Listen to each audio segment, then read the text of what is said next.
show you the TY200, the operating. If you want to copy a garage remote, you will always detect the date first. You can see it's the frequency, and it is not is a fixed code remote. We can clone it easy. Choose here and enter the date one by one as the node.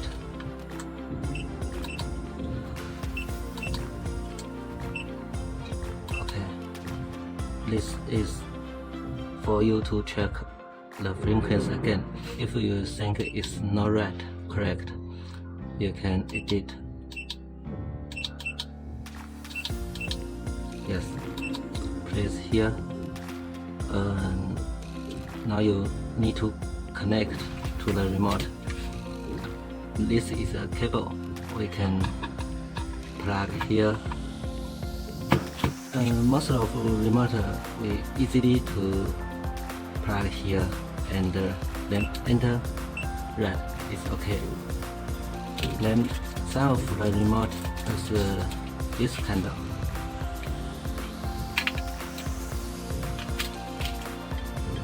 There is now the pin, and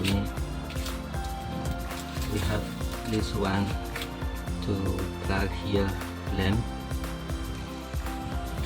okay, we can. It's okay. Now it's easy to clone a new remote.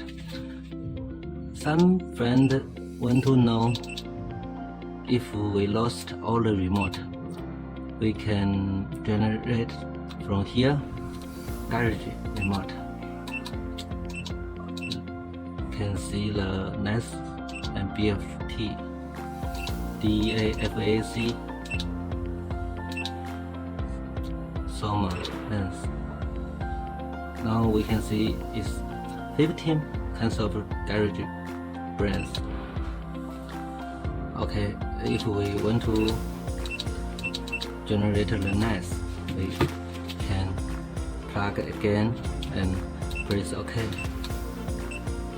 Okay, now we enter the battery and okay, it's a new remote.